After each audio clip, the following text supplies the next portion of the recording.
You know, as children, they taught us that shmum, UN is nothing, they all hate us. After 4 years as Israel's ambassador to the United Nations, well, what's the single, biggest insight that you learned throughout these years? You know what? We used to call it shmum, like Joe Schmo, to express the ineffectiveness of the UN. But I think that maybe my biggest insight that today the UN poses a threat not only against Israel, but to the entire world. Why? Because the UN is so fundamentally distorted, because the political makeup of the UN has changed so dramatically since the year it was founded, back in 1945, with only 51 countries. Most of them shared, similar values to our time, when we have 193 countries that the political makeup is so distorted. Each one of them has exactly the same voting power in the General Assembly, but, vast majority of them are non-democratic. 1/3 of them are Muslim countries. They do not vote based on the bilateral relations they have with Israel. They vote only based on their political interest, and their political interest, sadly, many times is to whitewash their crimes. You see countries like, Russia, I can say it, when they lead the Security Council and they can veto any resolution against the war in Ukraine, or you see the representatives of Iran, regardless of Israel, a country that is responsible for the murdering of thousands of its own civilians, and when they come here to New York, to the UN, they receive the red carpet treatment. So I ask myself, what's the use of the existence of the UN? There's no use anymore, because the UN doesn't serve its original cause, the purpose, to defend human rights, to prevent wars.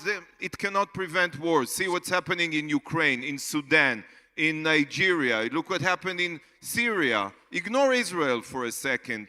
The UN today is destructive, is a threat to the entire world. So maybe it's a lost cause. Why was it important for you to do what you did, and whoever will come instead of you as well? Well, it's also a very good question, because sometimes I wake up and I ask myself, do we really need to be there? Do we really have to continue and stay as a member of the UN? But then I remember that I'm not there only, for the kavod, the honor. I'm there to fight for the truth, to expose the lies. We still have there many allies. Some of them marched with me an hour ago. But we need to maintain the legitimacy and the alliance that we have with so many countries. And if I'm not there, who's going to fight for the truth? So it's still important. But instead of leaving the UN, which many people are suggesting, maybe we should think of start convincing world leaders to defund the UN. Because, as I said, if we convince the President of the United States, Argentina, the Netherlands, Italy, Sweden, some countries that now have, leadership that might be able to listen to what we tell them, and they decide to defund the UN, and unless it goes through fundamental reforms, and if not, the Western world, like the late John McCain suggested in the past, we should create and establish our own club, what we call the League of Democracies. Because when you see dictators and rogue states whitewashing their crimes by exploiting the UN systems and getting elected to sit on the Security Council, on the Human Rights Council, who are the justices, the judges that sits in the International Court of Justice and tell us if we commit genocide or not?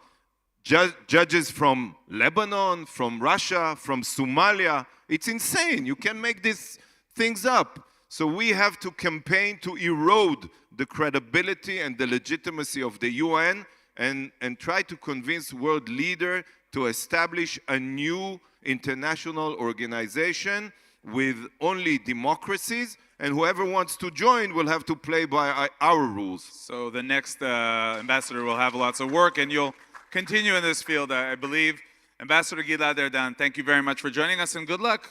And Thank you. We hope to see you back in Israel soon. Thank you. Thanks for watching. Drop a comment below. Don't forget to like, share, and hit subscribe to stay updated with our latest content. Until next time, stay informed and inspired. This is Dejobnik signing off.